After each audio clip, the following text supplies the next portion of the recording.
You are listening to Offensive Lines with Marlon and Boyd. Small stakes NFL gambling for the average fan. Welcome to Offensive Lines. I'm Marlon. I'm Boyd. And we are a perfect 2-0 in the preseason, where the real gamblers are made. Yep, we better bring out that coaching record stat history fucking book you got printed out. Yeah, well, it's on my tablet, but yeah.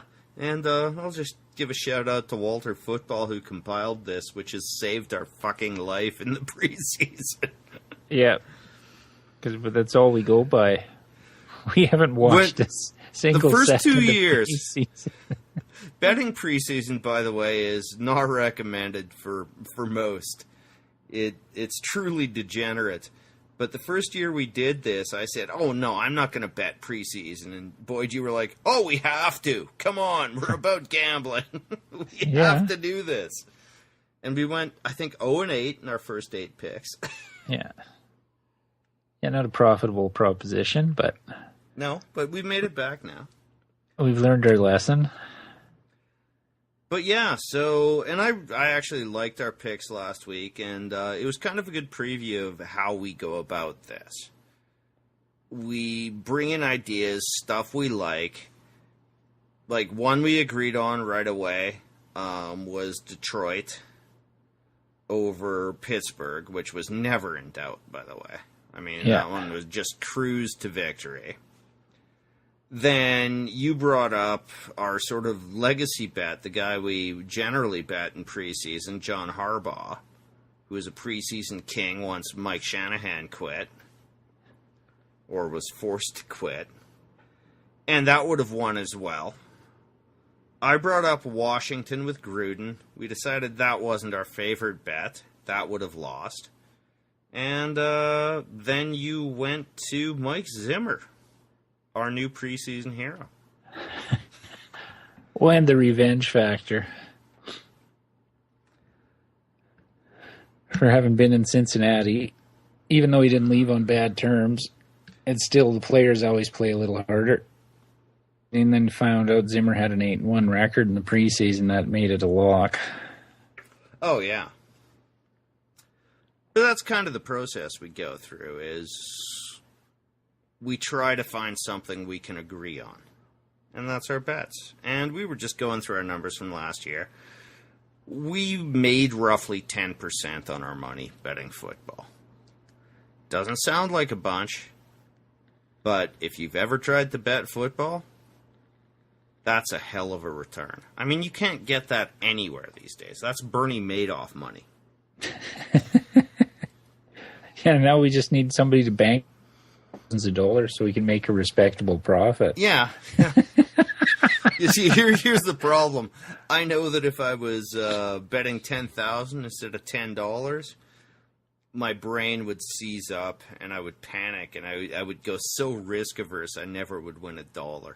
Well, that's see, my brain locked up trying to buy a new TV. I read so much shit on TVs. I was like, what the fuck am I even reading anymore? But yeah, but if somebody's bankrolling us, I wouldn't have a problem. Anybody out there listening? Yeah. Well, we got to do it for more than 1 year in a row. But nevertheless, I mean, we've never lost more than 3%. You can send us a PayPal to offensivelines@shaw.ca. Or, well, let's add a donate button to the website, and we'll split the profits. Yeah. Why do I see this turning into The Producers by Mel Brooks? What's 0 divided by 0? Or 0 divided by 2? I think it's still 0. Yeah. That'll be the donations. But, hey, I've been through a lot of betting websites. Nobody made 10% last year, except us, that I could find. Except for the bullshit tout sites where, oh, we'll guarantee you we are 77%, and we're willing to sell our picks to you for $50 a week.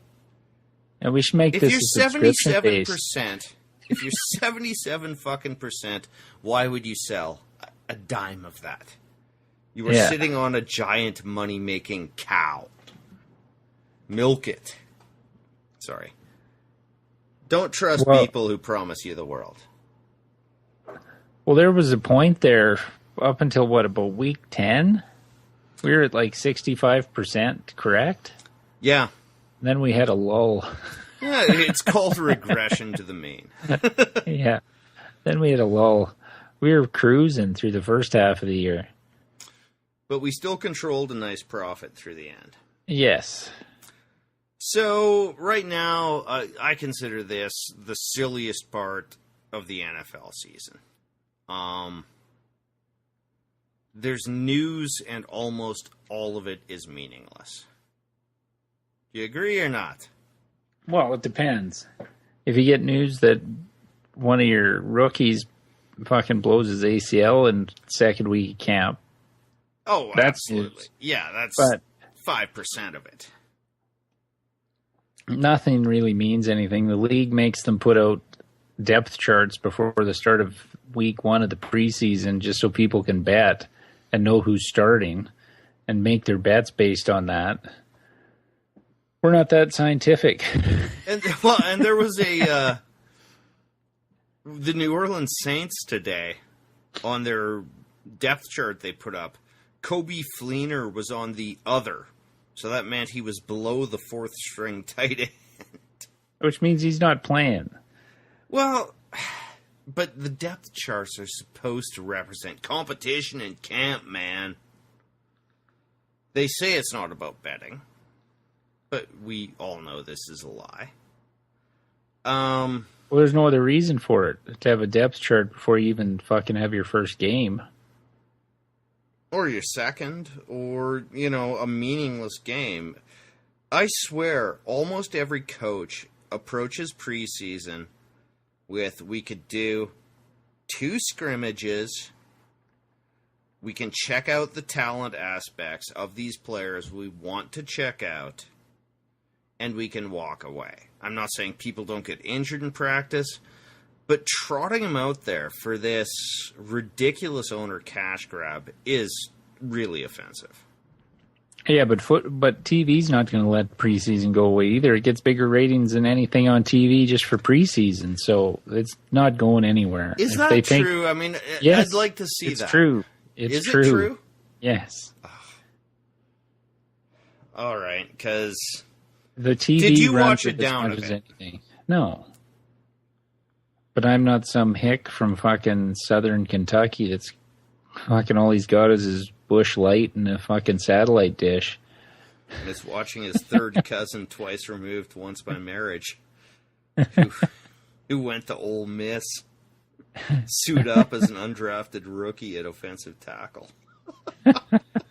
Okay, well, at least you made it a good position. I was thinking it sounded a little racist there, but then you made him a white guy. Oh, no, I was totally thinking white the whole way, man. I know. I was white the whole way on that. I thought, well, if you made him a wide receiver from Ole Miss, then you might have been. I was thinking, go offensive line. Oh, I totally did. Yeah, no, and that's where I was from minute 1. But, come on, second cousin, twice, once removed by marriage. I can't even remember what I said, but that sounds white to me. Yeah, play that back, would you? Whoever's recording that, can you grab that? Play it back. Thanks. Well, I guess we should get into some Titans news to start. Now, this is news. Well, it's news, kind of news. I was fucking around with my phone all afternoon at work, so I didn't even see it. You phoned me to tell me, and only because it affected my fantasy football, too. Oh, yeah, by the way, you got traded. Dorial Green-Beckham traded from the Titans to the Eagles for a offensive line depth piece, I'm assuming. Dennis Kelly. Utility O-lineman. Yeah. Well, he started 15 games for the Eagles in 3 years. That's good. I like that player on my team, by the way. So, But the way the Titans ran the ball in the preseason, I don't know how much O-line help we need. And it wasn't just first string, second string, thirds. All of them ran the ball well. All three running backs had good games for the Titans. Murray had a long touchdown run. Henry had a long touchdown run, and so did Bishop Sankey. I'll qualify that by saying you were playing the Chargers. Well, still third string against third string, or second string versus second string. Oh, yeah. No, I'm not saying it's wrong. I think the bigger question here is that's awfully quick to cut bait on your second-round pick from a year ago. Yeah, but that was drafted under a different coach. Yeah, and that's something you've always hammered at me, which you were correct on, is administrations matter to players. Like, well, in the Titans, though, all they've talked about all year or all off season is that they were going to be a smash mouth football team. Exotic smash mouth. Oh, I don't care how they qualified. It's going to be they're going to run the shit out of the ball. Yeah, but if that means they're going to pitch it and do the shit they used to do with Vince Young, roll them out and do a pitch sweep, I'm in. But they never did that pitch sweep that we wanted them to when Chris Johnson was there. I mean, that's a different conversation. We can get back to that. But, I mean, you can try to say, fine, whatever, drafted under another regime. But dumping your second-round pick, and he was a high second round. I think he was, 40 overall. Something like that. Yeah, but he'd been... Okay, here's the thing. I think there are problems with this kid. No, there's been... I follow everything on Titans online. There's never been one story put out in the press that he was a bad kid. And they wouldn't do that if he was fucking being a shit disturber. Never suspended by the league for anything. I think what happened was they took him in the second round. He'd missed his last year of college because he got suspended or kicked out of college. Well, I was reading up on him. Did he miss his last year or did he transfer to a different program? No, he missed. Okay. I'll trust you on that. Obviously, it's your team. No, missed, suspended for the last year of his college career, entered the draft. He was one of the best receivers or young receivers in college football going into his junior year. Suspended for his junior year, entered the draft. Titans took a flyer on him in the second round. High second. Yeah. That's not really a flyer. Yeah, that's a high second round pick. Well, he would have been drafted around there anyway. You expect him to contribute. That's where he was going anyway. But I didn't get to finish my point. Is he just didn't work out? He's getting out. He was being outperformed in camp. Is more of what I'm thinking. Because the Titans got a young receiver that was starting with the first group. Tajay Sharp. Yeah. I did notice his name coming up a lot. So, if you're getting outperformed in camp and you can pick up depth at offensive line, and the Titans have tons of receivers in camp.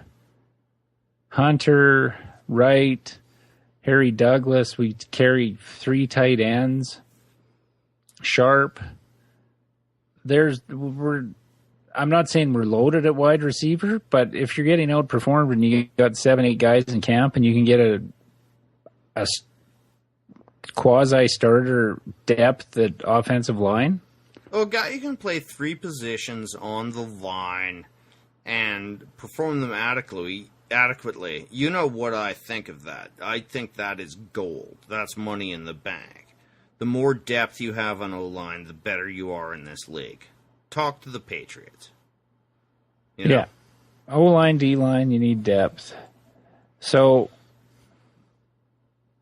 I kind of wanted to see what he was going to turn into, if he'd turn into anything, because he dropped a bunch of weight. And that's why I'm saying I don't think there was a problem. They told him he needed to come in better shape. He did.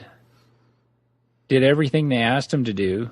I think he just got outperformed in camp, and Philly was the one that inquired about him, from what I read online today. So you can catch balls from Sam Bradford.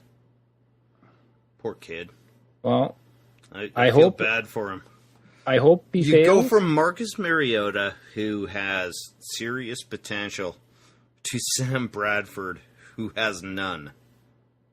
Well, I hope he fails just so we don't look like idiots for trading him. No other reason. Yeah, but I feel bad for the kid, honestly. Like, the situation seems, as awful as it is to say, it seems like it's better in Tennessee. Yes. For his potential as a player. But on Philly's side, what do they have at wide receiver? Well, they got rid of everybody. They've got Aguilar. Matthews. Who's not great. Jordan Matthews. Well, he had a good rookie year and then went back. Aguilar didn't really do anything last year. When I was reading about the only one rookie wide receiver that outperformed Beckham last year was fucking Cooper.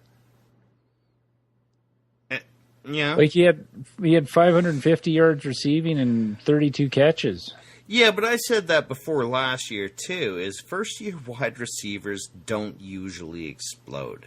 Oh, no, but that's what I'm saying. There was one market year where there was Beckham and Watkins did all right, and there was a whole bunch, but wideout is tough, too. I mean, it's not a high-contact position, but it's not a position that usually performs in the first year. No. And but his numbers would be just fine. Beckham did outperform 6 other receivers that were drafted ahead of him. Yeah. So I don't think there was anything nefarious with him going on behind the scenes. I think he just got outperformed, and they got an offer, and they took it. There was no news of them shopping him in the off season. I mean, like they weren't actively trying to trade him. This could turn out really well for both teams, but it never reflects well that your second-round pick was traded for a utility lineman. Well, no, but if you got 5 guys in camp outperforming him, what are you going to do? Because if he goes another year and doesn't produce, and you're getting nothing for him, then you're just cutting him. With offset language. I was shocked when you died. Like, I'm telling you, there was nothing anywhere that said they were trying to move him. Oh, I know. Like, I called you on an unrelated matter, and we just kind of got into fantasy, and I said, I think you're going to have to dump him. I told you wrong rules in our fantasy league. It's all on me. But I just said, hey, he was traded to the Eagles anyway. And you were like, all right, any of my attraction to him is gone now. Yeah, well, I picked him up because I knew I'd get him cheap last year. And you just stick him on the bench for a year and hope he turns in. But, so no big deal. But, no, I hope he does well in Philly. And he gets a shot. But he was a long shot after sitting out a year. They were looking at him because he had the body like Calvin Johnson. And fucking, he came in too heavy. He was like 240, 250 last year. He came in 20 pounds lighter. There was nothing coming out of camp that he was struggling or shitty or anything. I still think there are undercurrents, and I have nothing to base this on. And you said you've heard nothing, and you pay much more attention. None of that stuff stays quiet anymore if he was getting into shit in Tennessee. Nothing. Even if he was out at the bar a drunk idiot, it'd be fucking all over everything. There's been nothing. Yeah. He hasn't been suspended by the team, fined, missed practice, missed a plane, nothing. There was nothing. So, I don't know. Maybe he just didn't fit in. The only thing I can think of is the blocking. Maybe he didn't block. Maybe he had problems blocking downfield. Malarkey's been talking about it. That in this offense, the receivers got to be able to block downfield. Maybe that's where he struggled. I have no idea. Because there was nothing said about anybody. Because, in camp, everybody's great. Everybody's this and that, right? There was nothing. Well, yeah. He struggled. That's kind of what I meant about non-news. Everyone's great in camp. Like, the only news you can ever take seriously in this month of the year is negative stuff. Injuries, or we are sending this guy out of town. That's the only news that matters. Yeah. If you listen to coaches right now, everyone on their team will make the Pro Bowl, particularly the guys in the bubble. Well, I just like the fact that we were able to run the ball, and that's apparently our game plan this year. So yeah, well, if you get to play the Chargers 16 times, you're gonna we get to play 5,000 yards. We get to play Jacksonville, Houston, and Indy 6 times. Well, I like your chances of running to Jacksonville and Indy. We'll see. Well, Watt's going to miss some time too. That defense is jack shit without Watt. That's true. Man absorbs 3. So we were going to talk a bit about Hard Knocks, and I confess I haven't watched the first episode, so you were demanding we would save that till next week. Yes, we'll watch both episodes and comment. And I just said I really liked the All or Nothing. And that gave me my intro into the camps, the sanitized intro to an NFL football camp. And I found my desire for Hard Knocks was very much gone.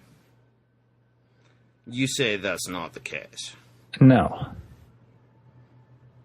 I like Hard Knocks better. I think it's produced better. I don't know. I said to you before, maybe I'm just biased because it was the first one out. But I still like it better. Way better narrating than John Hamm. The pace you of had it is different. Real fucking bug up your ass about John Hamm. Well, the pacing of it's way better written, I think. You see, I find the problem with Hard Knocks is that, and you pointed this out when we were talking about it, is it's always the same. You have 3 bubble players you're watching. And you get emotionally involved, right? But that's all you can do when you're not following them for a season. But just the production value, like there was none, like NFL Films works and partners with both of these entities. Yeah. And it's way better on HBO. The music, the everything. Like, here's what we didn't get out of All or Nothing, and I'll just say this on the first episode, is the fucking blocking drill the Rams did.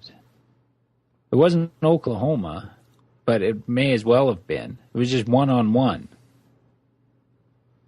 And you just paired up and fucking went at it. Yeah, okay. Offense against defense. It's just a better show. Okay. Well, I've got to watch the first one because my interest had waned and I was lazy. Forgot all about it.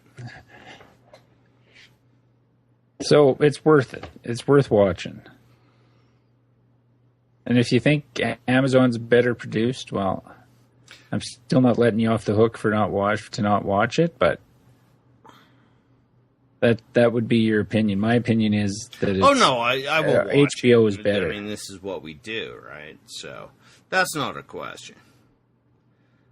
All right. What else? Bosa is not signed. His mother, I think I brought this up last week, said, I wish we would have pulled an Eli. And now there's talk that the relationship is irreparably damaged. How can that be? Like, the kid has to know, and I said this last week, he's not going higher than 3. Oh, I know. If he sits out. And nobody's seen you fucking put a play on tape in a year. The 3 guys who didn't sign were all represented by the same agent group, CAA. I don't think that's the issue here. I don't think it's representation.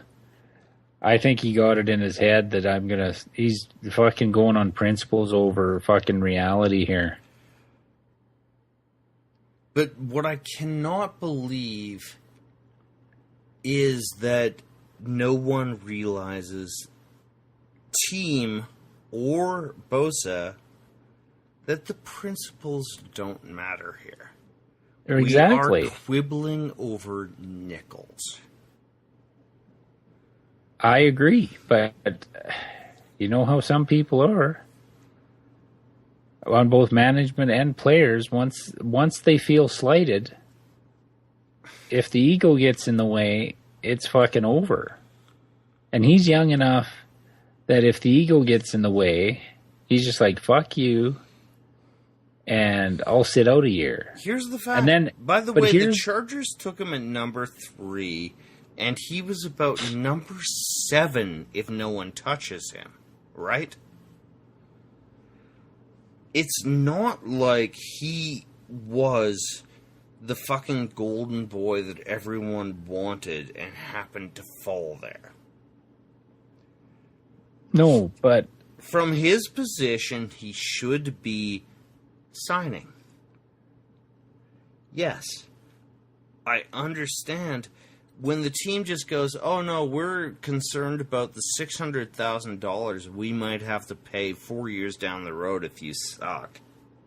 Well, no, but here's the thing. Now they're at a point where each side wants to save face.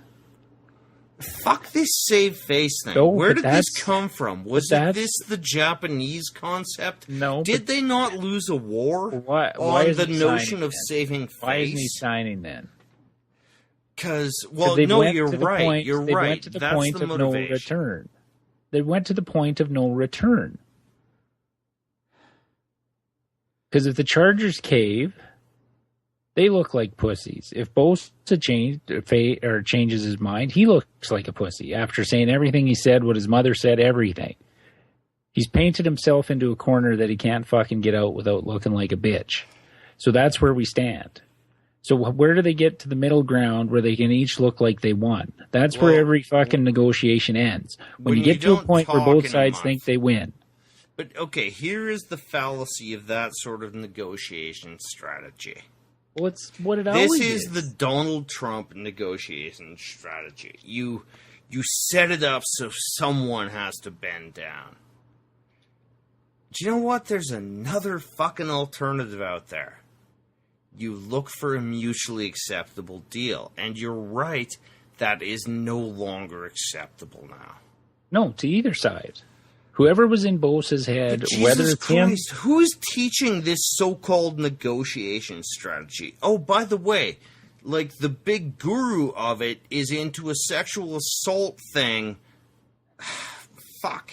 Sorry. Yeah, but we don't fuck know. These fucking business colleges that teach this, that you must take something to win a negotiation. No, but it was easy. The Chargers just present him with the standard contract and fucking sign away. They didn't do that. They made the first move. No, I'm not saying the Chargers are right. No, but they made the first move. Then fucking Bosa took it, whether it was his we still don't know this.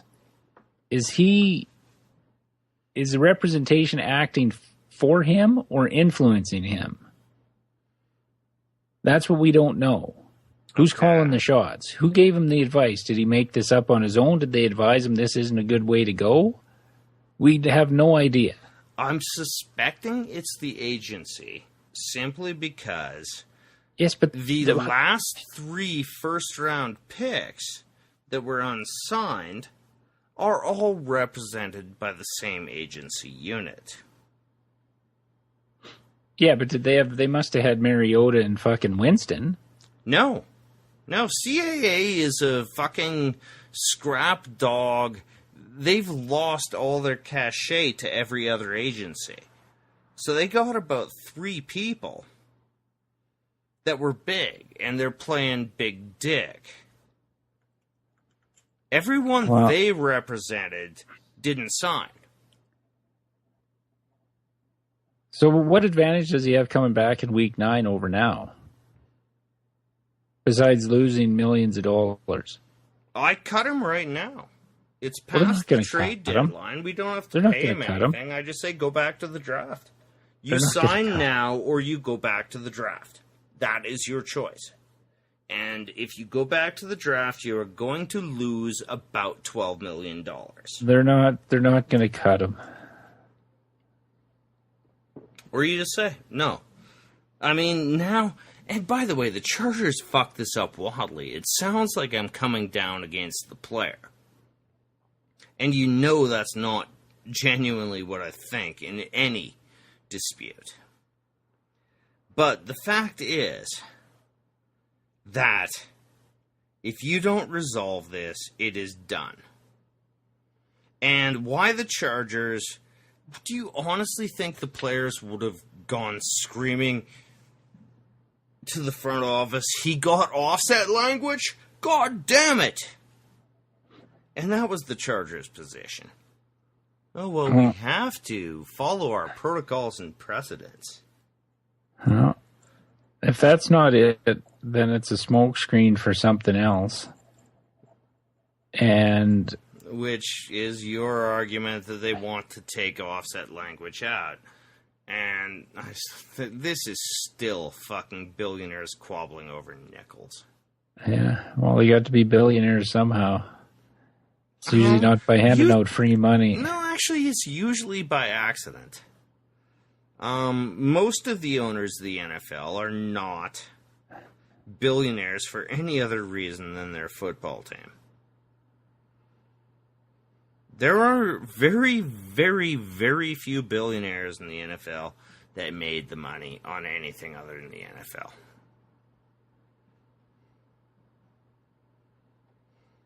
There's several. There's a few, but it's by no means by no means is it how you did it. Greinke in LA. Well, he inherited money and then married into Walmart. Dan Snyder did his FedEx thing, bankrupted a multitude of companies and carpetbagged the money and bought the Redskins. No, he was in advertising. Yeah, look at his record of bankrupting Six Flags amusement parks. He's bankrupted virtually every business entity he's been involved in. The only one that's held money, the Redskins. Oh, Jerry Jones, Jerry Richardson, Bud Adams. Okay, Jerry Jones is fine. Bud Adams. Oh, okay, wildcatting money. And how did that not go away? He bought the Oilers. Do you honestly think he was... Every other business... He was loaded. He was loaded before the NFL, dude. Yeah, and he bought a thing that didn't lose money. Check out every other business venture these fucks have done. Jerry Richardson, the owner of the Texans... outside the NFL? The owner of the Texans was loaded before he bought them. Briefly. He was a billionaire in oil. Okay. We've got a lot of billionaires in oil here in town. Any of the other teams, I don't know where. When you buy in for, I'll grant you like the Hunt family, the Rooneys, guys like that. But Bisciotti in Baltimore bought in for a fucking shitload of money. Kahn bought in from Jacksonville for a shitload of money. The Texans bought in for a shitload of money. Yeah, the original teams, the Hallises, the Rooneys, those fucking guys, the Maras, yeah, I'll give you that. But I bet you half the league came in with money they had and bought a team for $500 million. Okay, and reasonable money, but it's about half. Yeah. These guys, but now what else do they have that's making money? But all the shitty, well, you don't need anything else. Well, exactly. But they all didn't just make their money by fluke. Some of these guys worked their ass off. Like, Jerry Richardson's going to fucking die pretty soon in North Carolina. He's that old. Yeah, no, they didn't make their money by fluke, but they also didn't make it by being geniuses. And the one asset they have that keeps going up in value every year, look at the rest of their portfolios. Most of them do fuck all money outside of the NFL. This has become, because when you get shit money like oil money, which ascends and descends wildly, the thing you're looking for is that asset to buy that does not lose value.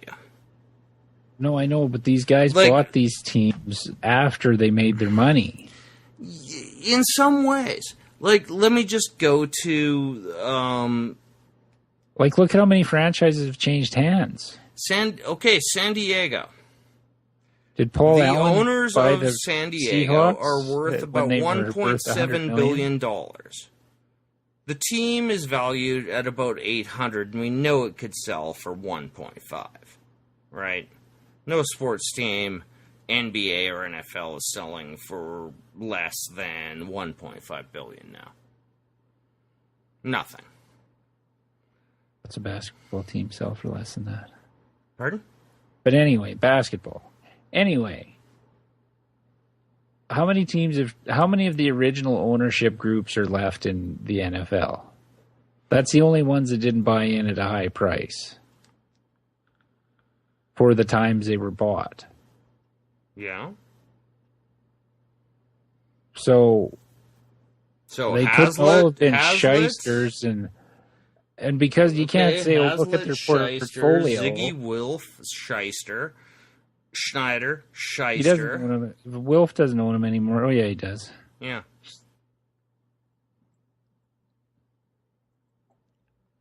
Who are the recent sales that aren't shysters? They all... You can't... Just because of the Chargers' portfolio now, there's nothing increases in value or produces the profit of a pro sports franchise. So that's kind of disingenuous. If they had the money to buy in, good for them, in my opinion. Oh, no, absolutely. Not their shysters and shitty businessmen. They didn't work for what they got. To build up... No, you're right. You're right. To amass wealth is never easy. Especially enough to get to that point. But to be able to spend $500 million on a football team. That's not just, well, I rubbed a couple of stones together and threw them in a lake and made a wish and fuck, I made my money. We just see them once they're rich. We don't see them the 30 years before they owned the football team when they worked 18-hour days to start that. Like, even the fucking shyster in Cleveland with the shit he pulled after he was already rich. Like, that's rich people fucking around? That'd be like somebody working in a bar skimming fucking drink money for rich people. That's what he was doing. Yeah, but and that goes to your argument is they will fight over nickels. Yes, he'd already built the business before he started doing that shit. That's my point. I know they're all fucking crooked in one way or the other, but at some point somebody put in a lot of fucking work to make that money. That's my only point. At some point, someone, and usually their parents.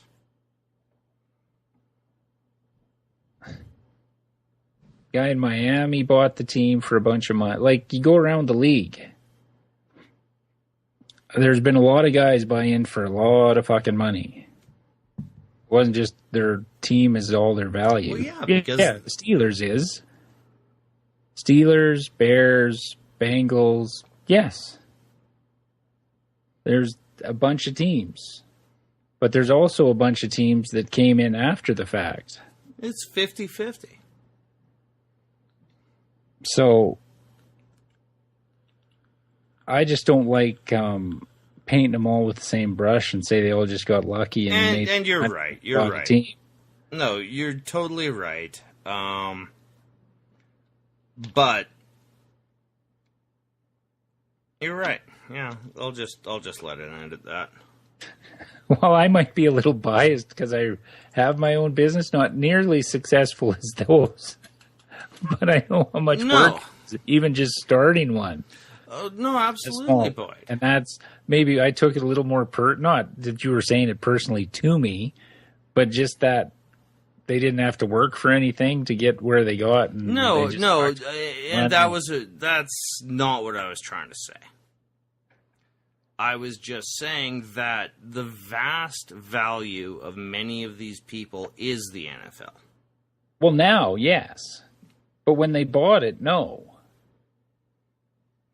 Like, they bought it as an investment, not knowing that they were going to be worth... Nobody predicted that 30 years ago. They just knew. But the only guy who did it, and I think he's a colossal asshole, was Jerry Jones. Who really saw the low value of the Dallas Cowboys franchise, bought it, and that's his main business. The problem is that so many of these people made money, often crookedly, but now it's like buying gold in a recession. They managed to find the asset that wouldn't depreciate. Yeah. And there's a certain wisdom to that, and I don't want to disregard that. When you make money in a bubble, if you can convert that into a real asset, it's amazing. Right? Yeah. Well, yeah, but nobody saw it coming. Do you think the Rooneys, when they were running the team in the 50s, foresaw this? No. Those guys have just stumbled through, and actually, but what they did is they actually know how to manage a team somehow. What I've got a brief property billionaire who bought the Chargers. They have little cash. They're confused by everything. Like, the notion that they thought they would get LA, and somehow they pissed off Jerry Jones, by the way. Did you see that quote? No. Where he just said, if the Raiders want to come to Las Vegas, that'd be great. If the Chargers, I'd oppose it. Okay. So our short podcast just went long again. All right. Yeah, no, that's meaningless. And this is the concept of wealth. But, yeah, I don't think I think we agree much closer than we disagree. You're right. I did not mean to imply that these people just got lucky. That's ridiculous. As you said, to acquire wealth is incredibly difficult and requires a business sense, a work ethic, and a ruthlessness. These were the people who understood what an asset was. Yeah. See, I have 2 out of the 3. That's my problem. I'm not ruthless. It's a big part of it. You've got to be willing to screw over people, man. I know, and I don't have it. I don't have it in me. Like, I work in a business where I could tell them whatever I wanted about the level of product that I'm putting back in. Yeah. And they have no idea how much is in it when they bring it in, how much is in it when they take it back. But when they come in and I fill it, if it's half full, I charge them half price. I know there's lots of people out there that would charge full price no matter what the fuck came in the door. Yeah. I just don't have it in me. It crosses my mind some days, and I still can't do it. It gets down to ethics, and I think they matter. And Now, if I could out-negotiate somebody for a deal, I would. By all means. Yes, but I wouldn't do it where do you come in? underhandedly or- And this kind of brings us full circle, and I think we'll finish this here. It's, if you go to do a deal, are you looking for the best workable solution for both sides, or are you hung up on proving that your side won? No, I try more to be fair. But Yeah. see, that wouldn't work in the NFL. I nothing think that's profoundly wrong. But there's nothing fair about the NFL. Nothing. No, there isn't. But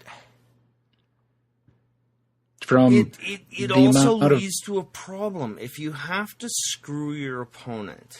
Like I just think back to but he's supposed to book be a James team. Michener wrote called Texas, where he was talking about the formation of Texas, and the overriding principle was always leave at least a little piece of pie for the other guy.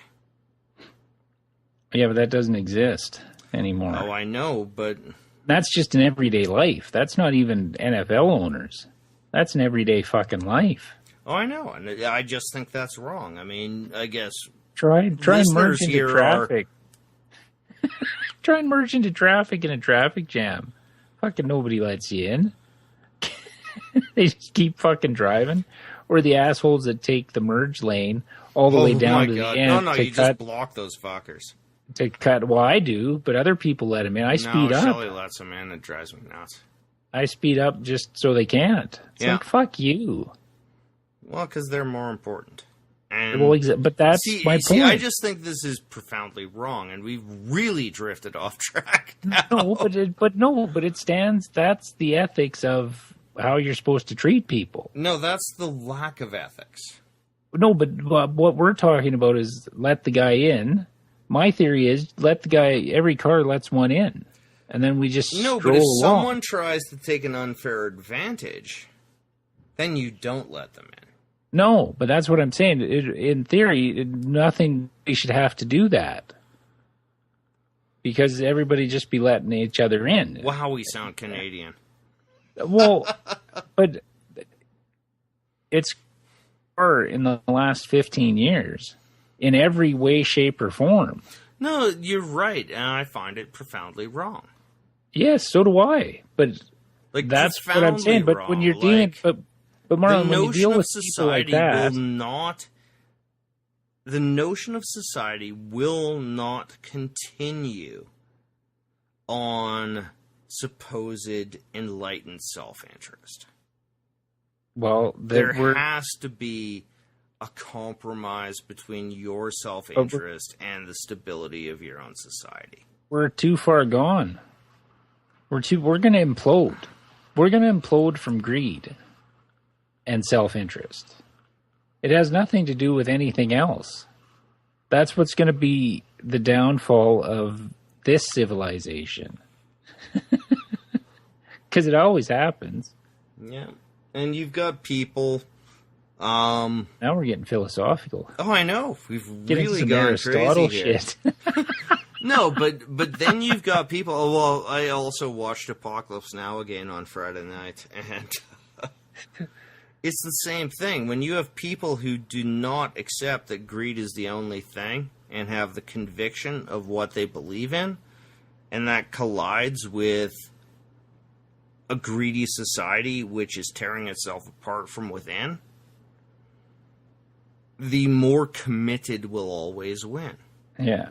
It's Brando's speech about cutting off the arms. Well, it's the rise of Donald Trump.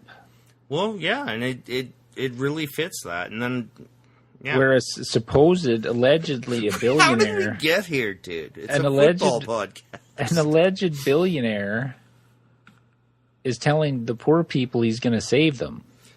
Where he rips them off at every turn. Exactly. By history.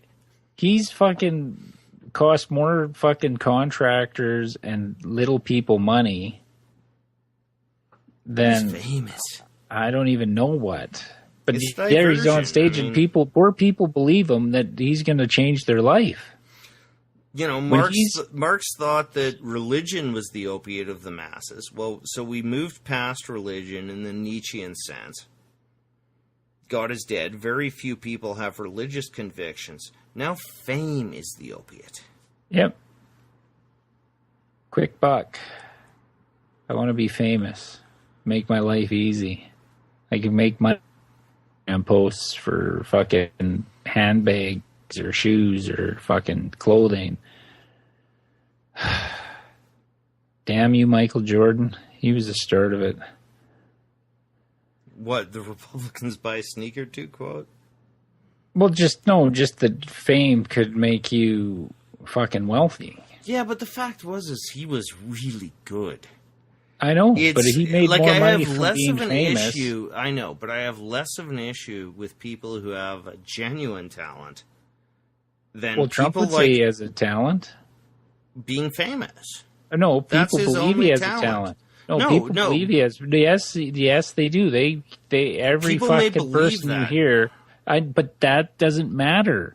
Perception is reality. Well, and that's he's what I'm fucking saying. marketed himself. Fuck, Tiger Woods marketed himself as a fucking gentleman and a family man. Come on. Fuck, if Trump can fucking market himself as a businessman, and everybody that they interview on the street, fucking, why are you voting for Trump? He's a great businessman, and he fucking built this $1 billion business, and blah, blah, blah. And it's like, fuck off. We don't know if any of that's true. Show me a fucking tax return, cocksucker. You're agreeing with my point, which is fame is the only talent that is required. It requires no skills anymore. No, but they're not voting for him because he's famous. Yes, they are. They're voting for him. Yes, they They're are. They voting- may not realize it, but it is his fame that makes them believe he is successful. It's fame at the core of it. That's the only that's currency true. left. You're right. Oh, right. That was a bizarre digression. We got to bet some preseason games. Okay. Welcome to Political Talk with Boyd and Marlon. Or political raving. I don't know where that came from. All right. You said... Joey Bosa led us down the rabbit hole. Yeah. Okay. And Don't know if anyone's going to like driving. that, but it was fun from my perspective. All I'll right. just put Trump in the tag. Fuck, we'll probably get more hits than we've ever had. 2 Canadians bash Trump. That'll be... We'll be getting death threats tomorrow. We've always wanted them. Yeah, that'd make me feel famous. I haven't had anybody That's try right. to... That's what matters. Kill me. They hadn't said they were going to try or come and kill me for a pick we made yet, so... Just for the record, folks, I bet on Trump against Marlon, so... Yeah.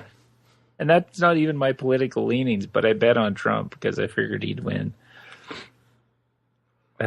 Shit. Okay, let's bet some football. All right.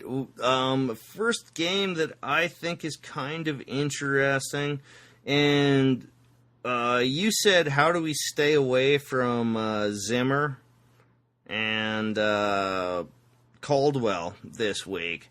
So I'm going to throw up a new one here with I kind of like the New York Jets plus 3.5 versus the Redskins. Okay. The Jets coach is 4-1 with his only loss last week, Todd Bowles.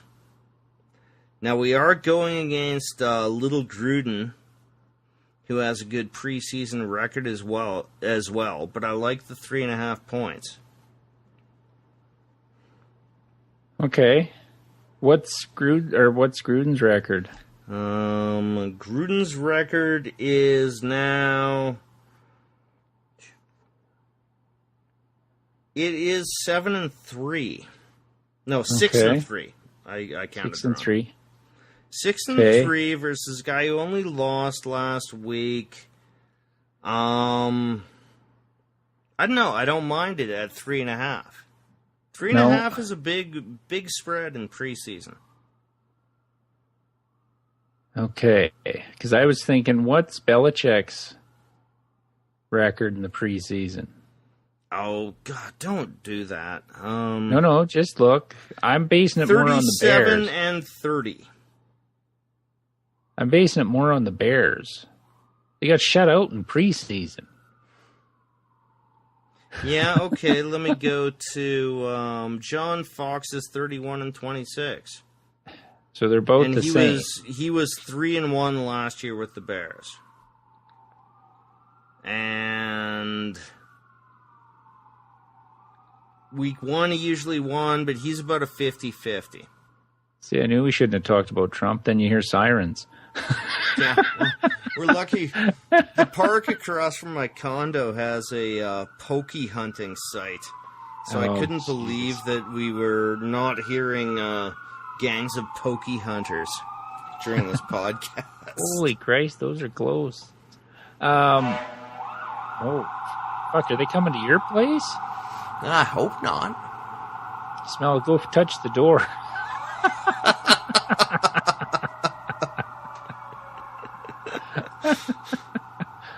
Get away.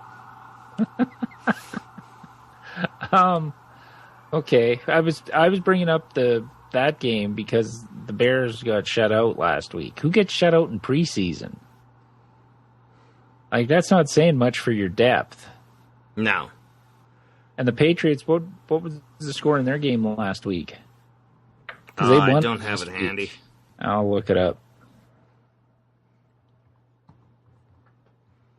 Quick. Okay, that said, I'm going to continue on here a bit. Okay. If we stick with Mike Zimmer, we've got the Vikings at plus 3.5 at Seattle. Now, Pete Carroll has been solid, but he's only 3-3 in week 2. And he's 16-9. He's a solid preseason coach, but he's only been a 500 coach.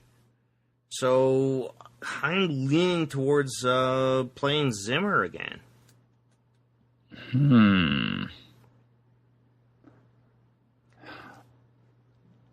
And if you want another one, this is my favorite of the whole thing. Oh, I have one other one too. Okay, does it involve Harbaugh? No. Okay, this is my favorite bet. We get Baltimore, our legacy preseason favorite, is playing Indy, who I kind of think is a disaster of a team. Where at? It's in Indy, but we're getting 3 points. Okay, the Patriots won 34-22 last week and scored points in every quarter, 8, 9, 7, and 10. It's not terrible if you want to go that way. And they're playing in New England, aren't they, again? I believe. Yep. Okay. But it's 4 points. 4 points, that's a lot to lay in preseason. Yeah, but the Bears scored none. Yeah. They scored none. But we know it's not about the players. And John Fox, well, it is at some points. But he's 6-8, and these are only, by the way, and these coaching records that I've gotten from Walter Football are only straight up. They do not adjust the spread because it's almost always 3. Yeah. Now, the only other one I had was the team that shut out Chicago. Denver over the 49ers. The 49ers are a dumpster fire. They're laying 4 too. Yeah, I know. But what did the 49ers do last week? I'm just looking up that score. Kaepernick's not playing at all. They got Gabbert as their only starter. I have no idea who. The Texans beat them 24-13 in San Francisco. Chip Kelly is a 7-6 coach, so that means nothing. Okay. I'll just throw out my last one here. Okay. I have Buffalo with Rex Ryan feeling the heat over the New York Giants, and Ben McAdoo, who doesn't have a record that matters. It's 0-1.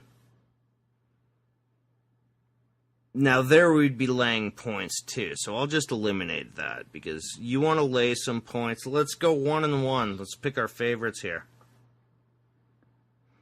Okay, I don't really care for the Seattle Vikings game. Okay. Even though that gives us the most points. Okay, I'm just so seeing of what my Seattle suggestions, I've got Jets Seahawks 3.5 first at game. Washington. Of my choices, I really like Baltimore +3 at Indy. Okay, yes, that's done.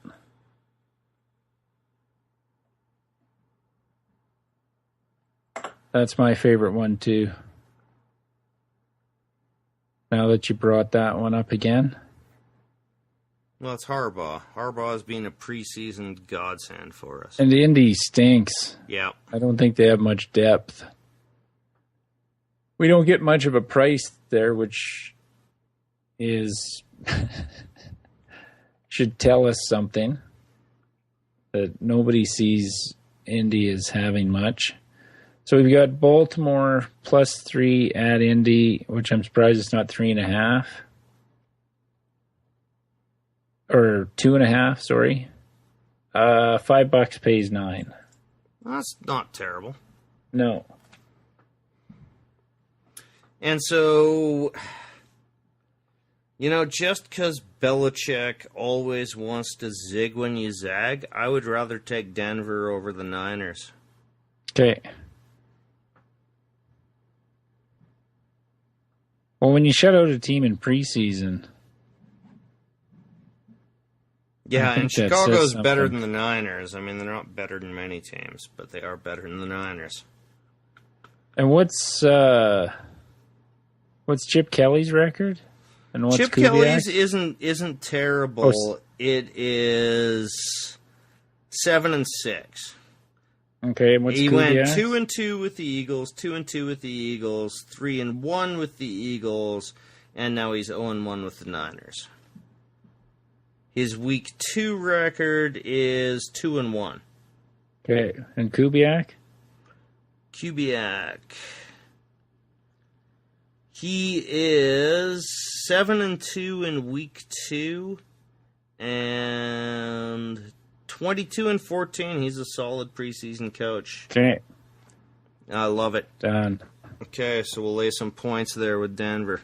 Well, and defense can play, and if they have decent backup defensive players Yeah. in the preseason, it'll win over the fucking untested quarterbacks. Yeah, and I don't think Kaepernick's ever going to play another down, by the way. Well, how do you get a dead arm? Jacking off. Frantic masturbation injury. We have Denver. This is weird because we used to be able to not bet underdogs, and now I had to fight to get a favorite. Not really fight, but you know what I'm saying. Yeah. So we got $5. Broncos -4. $5 pays $9.34. Okay. And by the way, I was the one fighting for dogs, boy. I know. That's what I'm saying. Oh, But I we thought used you to- said you were fighting for underdogs. No, I said on. we used to be able to never pick underdogs, and now I had to fight to be able to pick a favorite. Yeah, And that fair used to enough. be our bugaboo. We always fucking went favorites. Yeah. And that Oh. was the turning point of our season, was picking one underdog each week. Yep. It was a huge turnaround last year. Okay, we've Yeah. gone an hour 5 on a strange digression into the politics of the rich.